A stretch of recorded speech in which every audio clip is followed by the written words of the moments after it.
Hello friends, कैसे हो आप सभी। आई होप आप अच्छे होंगे। तो आज हम पढ़ रहे हैं ह्यूमन डाइजेस्टिव सिस्टम। ये मैंने एलिमेंट्री कैनाल बनाई है। देखो, डायग्राम बनाना बहुत ही इम्पोर्टेंट है बायोलॉजी में। अगर आप बायोलॉजी पढ़ रहे हो तो सबसे ज़्यादा इम्पोर्टेंट है डायग्राम, जो कि neat and well label diagram होनी चाहिए। तो सबसे पहले हम एलिमेंट्री कैनाल में ये जो होती है इसे हम बोलते हैं माउथ, या फिर हम कह सकते हैं इसे बकल कैविटी।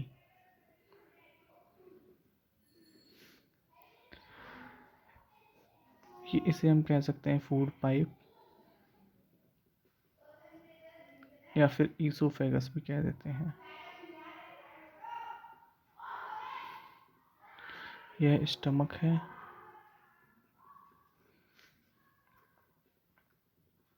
ये लीवर, ये गॉल ब्लैडर,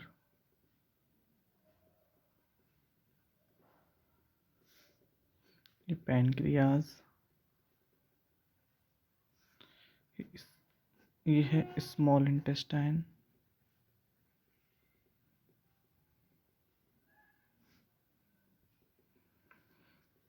ये लार्ज इंटेस्टाइन,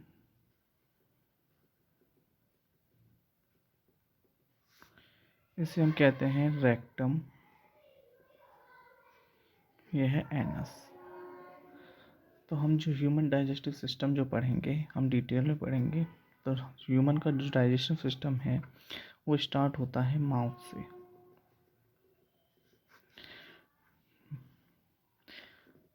पहले तो हमें ये पता होना चाहिए कि माउथ में कुछ सैलाइवरी ग्लैंड्स होती हैं, जहाँ से देखो जो डाइजेशन है वो पॉसिबल होता है ग्लैंड्स की वजह से। ग्लैंड्स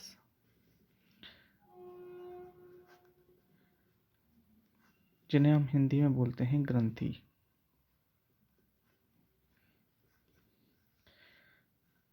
ये एंजाइम्स का सेक्रेशन करती हैं, जिसे हम बायोकैटालिस्ट भी बोलते हैं। बायोकैटालिस्ट का मतलब है जो लिविंग को, कैटालिस्ट का मतलब बायो मीन्स लिविंग, और कैटालिस्ट का मतलब होता है, कैटा मीन्स होता है breaking,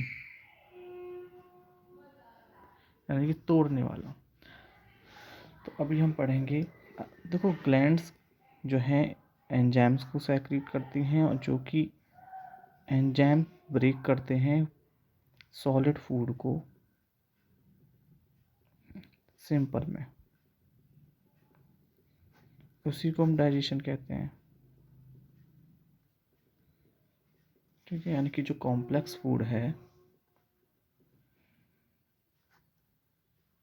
convert into simpler food, यानी कि जो जटिल फूड होता है उसे सिंपल यानी कि साधारण फूड में कन्वर्ट कर देते हैं ये एंजाइम्स। तो enzymes is a important part for the digestion.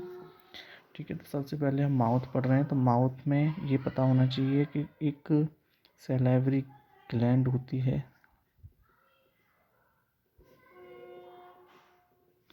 ठीक है, जो सैलाइवा रिलीज करती है। और सैलाइवा में पैनक्रिएटिक एमाइलेज एंजाइम होता है। पैनक्रिएटिक एमाइलेज आपको दिख नहीं रहा होगा, एक सेकेंड, थोड़ा ऊपर कर देता हूँ। अभी विजिबल होगा। तो जो ये पैनक्रिएटिक एमाइलेज है वो एक्ट करता है, एक्ट्स ऑन कार्बोहाइड्रेट,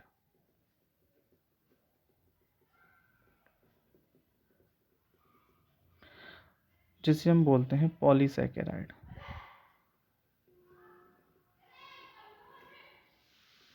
पॉलीसैकेराइड का मतलब है जिसमें ग्लूकोज के मॉलिक्यूल्स बहुत ज़्यादा होते हैं, यानी कि चेन ऑफ सैकेराइड्स, यानी कि C6H12O6 सिंगल बॉन्ड C6H12O6 कई सारे, यानी कि n नंबर्स तक, जो कि एक्ट करने के बाद पैनक्रियाटिक एमाइलेज का कार्बोहाइड्रेट पे उसे हम वो कन्वर्ट कर देता है सिंपल शुगर में। ठीक है, सिंपल शुगर में कह सकते हैं, या फिर हम कह सकते हैं डाइसैकेराइड में। ये ग्लूकोज ही है, लेकिन ग्लूकोज भी अभी ये कंप्लीट डाइजेस्ट नहीं हुआ है यहाँ पे। इसका भी ये पार्शियल डाइजेशन है, कंप्लीट डाइजेशन स्मॉल इंटेस्टाइन में होता है। ठीक है। माउथ के बारे में एक और इम्पॉर्टेंट चीज़ होती है कि यहाँ माउथ में कुछ टीथ होते हैं 32, ठीक है, जो कि परमानेंट हैं।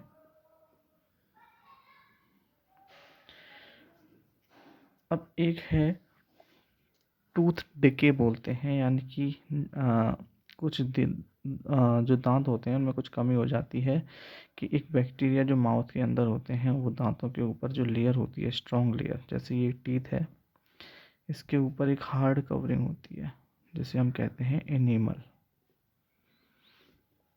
ठीक है, ये सबसे स्ट्रॉन्ग पार्ट है।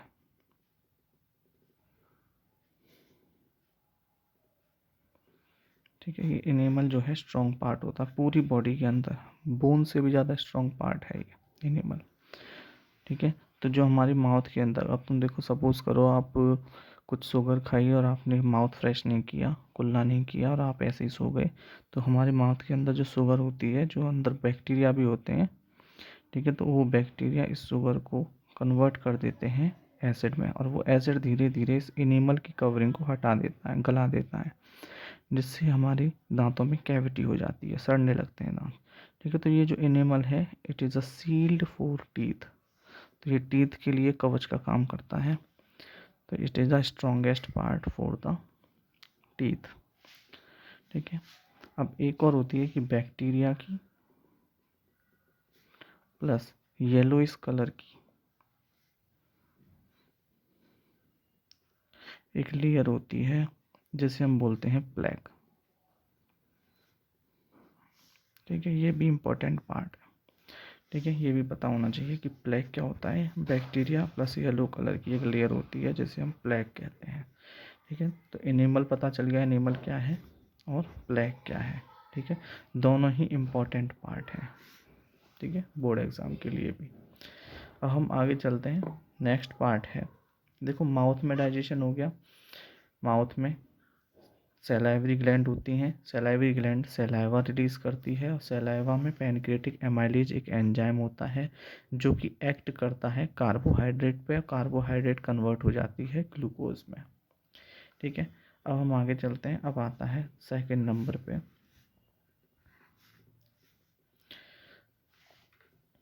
ईसोफेगस, या हम कह सकते हैं फूड पाइप।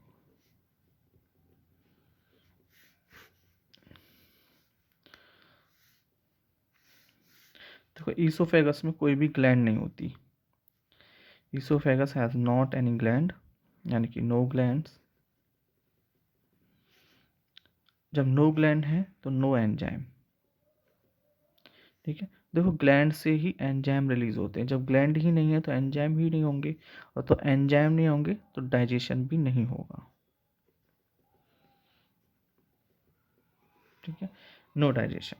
लेकिन यहाँ पर एक फूड की मूवमेंट होती है।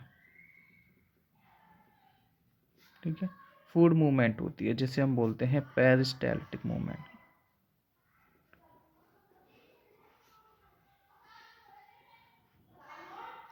ठीक है, यानी कि कॉन्ट्रैक्शन या रिलैक्सेशन से, यानी कि जो फूड पाइप होती है, ये जो मस्कुलर स्ट्रक्चर है, यहाँ से फूड इस तरीके से पुशिंग डाउन होता है नीचे की तरफ। ठीक है, तो food move in the direction of stomach, stomach की डायरेक्शन में मूव करता है फूड, किसके थ्रू, इस पेरिस्टाल्टिक मूवमेंट के थ्रू, यानी कि फूड की जो मूवमेंट होती है नीचे की तरफ, स्टमक की तरफ, तो उसे हम पेरिस्टाल्टिक मूवमेंट कहते हैं, पेरिस्टालिक मूवमेंट कहते हैं। ठीक है, तो लेकिन यहाँ पे कोई ग्लैंड नहीं है तो एंजाइम भी नहीं होंगे, एंजाइम नहीं है तो कोई डाइजेशन भी नहीं होगा, लेकिन फूड की मूवमेंट होती है, जो कि फूड की मूवमेंट पूछी भी जाती है। तो इट इज़ इनवॉलेंट्री एक्शन। ठीक है, इनवॉलेंट्री एक्शन क्या होते हैं, which actions we can not control by willpower. ठीक है, ऐसे एक्शंस जिसे हम अपने विल पावर से कंट्रोल नहीं कर सकते, उन्हें पेरिस्टालिक मूवमेंट भी कह सकते हैं। जैसे और भी कौन से होते हैं involuntary action, digestion involuntary action है क्योंकि उसे हम कंट्रोल नहीं कर सकते। ठीक है, हार्ट बीट है, उसे हम कंट्रोल नहीं कर सकते। जो हमारी कंट्रोल में नहीं है उसे हम बोलते हैं इनवॉलेंट्री एक्शन। ठीक है, तो ये जो प्रोटीन का डाइजेशन हुआ है ये कंप्लीट डाइजेशन नहीं हुआ है, ये पार्शली डाइजेशन है। कंप्लीट डाइजेशन होता है स्मॉल इंटेस्टाइन के अंदर, क्योंकि हम स्मॉल इंटेस्टाइन को कहते हैं it is a site of complete digestion of food. ठीक है, नेक्स्ट आता है फोर्थ पे स्मॉल इंटेस्टाइन, यानी कि छोटी आंत। ठीक है, देखो स्मॉल इंटेस्टाइन के पास कोई भी अपने अलग अलग तरह से एंजाइम नहीं होते, जैसे स्टमक के पास थे HCl, म्यूकस, पेप्सिन। ठीक है, माउथ के पास था पैनक्रियाटिक एमाइलेज जो सलाइवा से रिलीज हो रहा था। ठीक है, लेकिन इसके पास कोई भी अपना एंजाइम नहीं है। लेकिन यहाँ दो बड़ी ग्लैंड्स होती हैं, एक तो होती है लीवर और दूसरी होती है पैनक्रियास। लीवर जो है it is a largest gland of our body, हमारी बॉडी की सबसे बड़ी ग्लैंड जो है, जो सबसे बड़ी ग्रंथि है वो कौन सी है? लीवर। लीवर जो है फॉर्म करती है bile juice, bile juice form करती है, यानी कि पित्त बनाती है, इसे हम बोलते हैं पित्त। देखो फॉर्म तो हो रहा है लीवर में, लेकिन ये स्टोर होता है गॉल ब्लैडर के अंदर।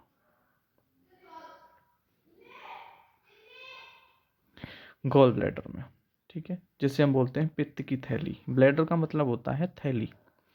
ठीक है, तो इसे हम बोलते हैं पित्त की थैली, यानी कि गॉल ब्लैडर में ये स्टोर होता है बाइल जूस। लीवर में, लीवर से फॉर्म होगा बाइल जूस, लेकिन स्टोर कहाँ होता है? गॉल ब्लैडर में। ठीक है, अब ये बाइल जूस करता क्या है? बाइल जूस जो है ये फैट पे अपना एक्शन करेगा। जो फैट होता है, जो हम फैट खाते हैं, जैसे घी, बटर, ठीक है, चीज़, ये सारी चीज़ें जितनी भी हैं, इन सबको, इन सब का डाइजेशन करता है, यानी कि फैट को डाइजेस्ट करने में हेल्प करेगा, यानी कि इमल्सीफाई करेगा, फैट इमल्सिफिकेशन, फैट इमल्सिफिकेशन। अब इमल्सिफिकेशन मीन्स क्या होता है? देखो इमल्सिफिकेशन एनसीईआरटी में ये वर्ड दिया गया है कि इमल्सिफिकेशन मीन्स होता है कि जो लार्ज ग्लोब्यूल्स हैं वो सिंपलर ग्लोब्यूल्स में कन्वर्ट हो जाते हैं। जो बड़े बड़े पार्टिकल्स होते हैं फैट के, उन्हें ये बाइल जूस छोटे छोटे टुकड़ों में तोड़ देता है। इसे बोलते हैं हम इमल्सिफिकेशन, एक तरह से डाइजेशन ही है। ठीक है, सिर्फ इतना ही पढ़ना है यहाँ पे कि लीवर में से बाइल जूस फॉर्म होता है, लेकिन स्टोर होगा गॉल ब्लैडर में, और जो बाइल जूस है वो इमल्सिफाई करता है फैट को। ठीक है, अब आओ पैनक्रियास। पैनक्रियास जो है वो 3 तरह के एंजाइम्स या जूस रिलीज करता है। सबसे पहला जो जूस है वो है ट्रिप्सिन, दूसरा है ट्रिप्सिन के बाद लाइपेज, थर्ड है पैनक्रिएटिक एमाइलेज।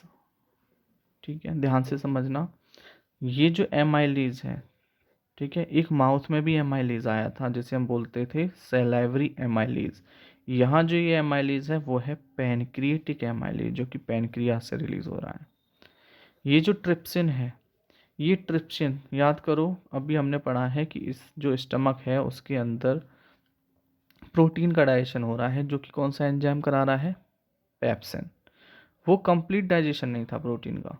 ठीक है, यहाँ कंप्लीट डाइजेशन होगा, जो कौन कराएगा प्रोटीन का डाइजेशन कंप्लीट? ट्रिप्सिन। तो ये प्रोटीन डाइजेस्ट कराता है, और प्रोटीन को डाइजेस्ट करने के बाद ट्रिप्सिन इसे कन्वर्ट करता है सिंपलर फॉर्म एमिनो एसिड में। तो it is a simpler form of protein. अब हमसे कोई पूछे कि एमिनो एसिड क्या है, amino acid is a simpler form of protein, ये याद रखना। अब आता है लाइपेज। लाइपेज जो है, देखो यहाँ फैट का डाइजेशन हुआ है लेकिन कंप्लीट डाइजेशन नहीं हुआ है। ठीक है, कंप्लीट डाइजेशन कहाँ होगा? अब स्मॉल इंटेस्टाइन के पैनक्रियाज वाली पार्ट में, जो कौन कराएगा? लाइपेज। लाइपेज फैट को डाइजेस्ट करके इससे फैटी एसिड या फिर ग्लिसरॉल इसमें कन्वर्ट कर देता है। ठीक है, अब आओ पैनक्रिएटिक एमाइलेज। पैनक्रिएटिक एमाइलेज देखो, सलाइवरी एमाइलेज भी ग्लूकोज या कार्बोहाइड्रेट का डाइजेशन करना है। यहाँ पे भी जो एमाइलेज है ये भी कार्बोहाइड्रेट, यानी कि हाँ, हम कहेंगे कार्बोहाइड्रेट को डाइजेस्ट करके इसे किस में कन्वर्ट कर देगा, सिंपल शुगर में, यानी कि ग्लूकोज में। ठीक है, बहुत ही इम्पोर्टेंट पार्ट है। ठीक है, पैनक्रियास। ठीक है, बोर्ड एग्जाम के लिए बहुत ही ज़्यादा इम्पोर्टेंट, ये 3 एंजाइम बहुत ज़्यादा इम्पोर्टेंट है। ठीक है, अब इसके जो बाद ये कंप्लीट डाइजेशन हो गया स्मॉल इंटेस्टाइन के अंदर। अब स्मॉल इंटेस्टाइन के लिए बारे में थोड़ी सी चीज़ें और हैं, जो थोड़े से पॉइंट हैं जो आपको पता होनी चाहिए।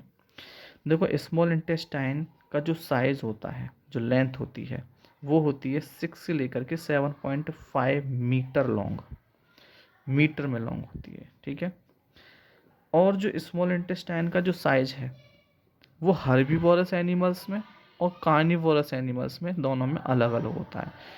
स्मॉल इंटेस्टाइन की जो लेंथ है वो हर्बीवोरस एनिमल्स में लॉन्ग होती है as comparison to carnivores, because carnivores animals meat का डाइजेशन करते हैं, जो कि मीट का जो डाइजेशन है बहुत ही सिंपलर है। लेकिन जो हर्बीवोरस एनिमल्स हैं वो सेल्यूलोज का डाइजेशन करते हैं। सेल्यूलोज भी एक टाइप की शुगर है, लेकिन उसका जो डाइजेशन है वो बहुत कॉम्प्लेक्स होता है, इसीलिए वो जल्दी से पचता नहीं है, इसीलिए उसकी जो लेंथ है स्मॉल इंटेस्टाइन की बढ़ जाती है।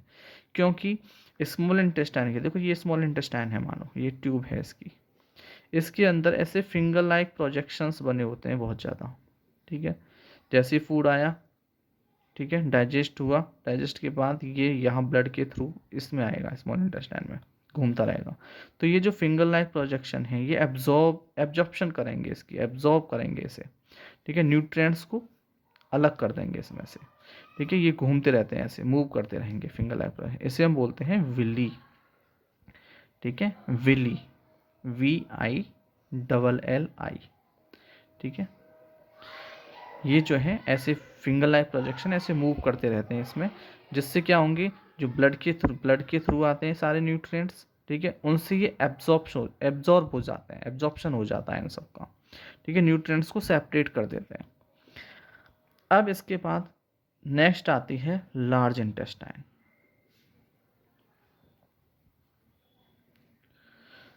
लार्ज इंटेस्टाइन में क्या होता है बच्चों, लार्ज इंटेस्टाइन में अब जो अनडाइजेस्टेड फूड है, यहाँ तो कंप्लीट डाइजेशन हो गया स्मॉल इंटेस्टाइन में, अब जो अनडाइजेस्टेड फूड है, अनडाइजेस्टेड फूड का मतलब जानते हो, अनडाइजेस्टेड फूड का मतलब होता है जो डाइजेस्ट नहीं हुआ इन ग्लैंड से भी, यानी कि एंजाइम से भी डाइजेस्ट नहीं हुआ, जो बच गया है। ठीक है, जो वेस्ट है, अब इसको एक बार और डाइजेस्ट करने की कोशिश की जाती है, इसे वाटर के साथ मिक्स करके इसका एब्जॉर्प्शन होता है एक बार। ठीक है, और थोड़े बहुत अगर न्यूट्रिएंट्स निकलते हैं तो ठीक है, नहीं तो इसी सारे को निकाल करके, ठीक है, इसे रेक्टम में भेज देते हैं। ठीक है, रेक्टम मैंने अभी बताया था, पीछे डाइजेशन का डायग्राम बनाया था, अभी दिखाता हूँ। ये देखो, ये रेक्टम है। ठीक है, यहाँ कंप्लीट डाइजेस्ट हुआ, रेक्टम में फूड आया, रेक्टम में फूड आने के बाद जो अनडाइजेस्टेड फूड है एनस के थ्रू बाहर निकलता है। ठीक है, अब देखो शुरू से हम रिकॉल कर लेते हैं इस चीज़ को। माउथ से सबसे पहले डाइजेशन स्टार्ट हुआ। माउथ में सैलाइवरी ग्लैंड होती हैं जो सैलाइवा रिलीज करती हैं। उस सैलाइवा में एक एंजाइम होता है जिसे हम बोलते हैं पैनक्रिएटिक एमाइलेज। ये पैनक्रिएटिक एमाइलेज एक्ट करता है कार्बोहाइड्रेट पे, और कार्बोहाइड्रेट का जो पॉलीसैकेराइड होता है वो कन्वर्ट हो जाता है डाइसैकेराइड में, यानी कि ग्लूकोज में। और ये ग्लूकोज कंप्लीट डाइजेस्टेड वाला ग्लूकोज नहीं है, ये अभी पार्सली डाइजेशन है। इसके बाद माउथ में टीथ भी होते हैं, टीथ 32 होते हैं जो कि परमानेंट हैं। ठीक है, जिसमें प्रेमोलर्स, मोलर्स, कैनाइन, इंसीजर्स, ये 4 तरह के टीथ होते हैं। ठीक है, लेकिन एग्जाम में कोई भी ऐसी चीज़ें नहीं पूछी जाती बोर्ड एग्जाम में, तो सिर्फ हमें टूथ टिके के बारे में पढ़ना है कि हमारे दांतों के ऊपर एक हार्डेस्ट कवरिंग होती है, स्ट्रॉन्गेस्ट कवरिंग होती है, जिसे हम बोलते हैं एनेमल। ठीक है, एनेमल एक स्ट्रॉन्गेस्ट पार्ट है या फिर स्ट्रॉन्गेस्ट कवरिंग है, ये सील्ड का काम करता है एक तरह से, यानी कवच का काम करता है। ठीक है, एनेमल एक होता है बैक्टीरिया, और येलो कलर की एक लेयर होती है जिसे हम प्लेक कहते हैं। ठीक है, बस इतना याद रखना है इसमें। अब आओ ईसोफेगस। ईसोफेगस या फूड पाइप, यहाँ पे कोई भी ग्लैंड नहीं होती, कोई भी एंजाइम नहीं होता, और ना ही यहाँ कोई डाइजेशन होता है। ठीक है, लेकिन यहाँ फूड की मूवमेंट होती है जिसे हम बोलते हैं पेरिस्टालिक मूवमेंट।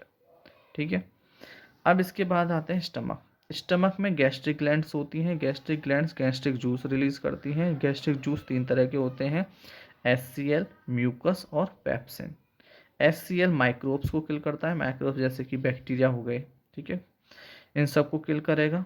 जैसे हमने कोई फूड खाया कॉन्टेमिनेटेड, वो हमारे अंदर गया माउथ में, माउथ के थ्रू स्टमक में पहुंचा, तो ये बैक्टीरिया कुछ इन्फेक्शन कॉज कर सकते हैं। तो हमारे स्टमक के अंदर HCl होता है जो उन माइक्रोब्स को किल करने में हेल्प करता है।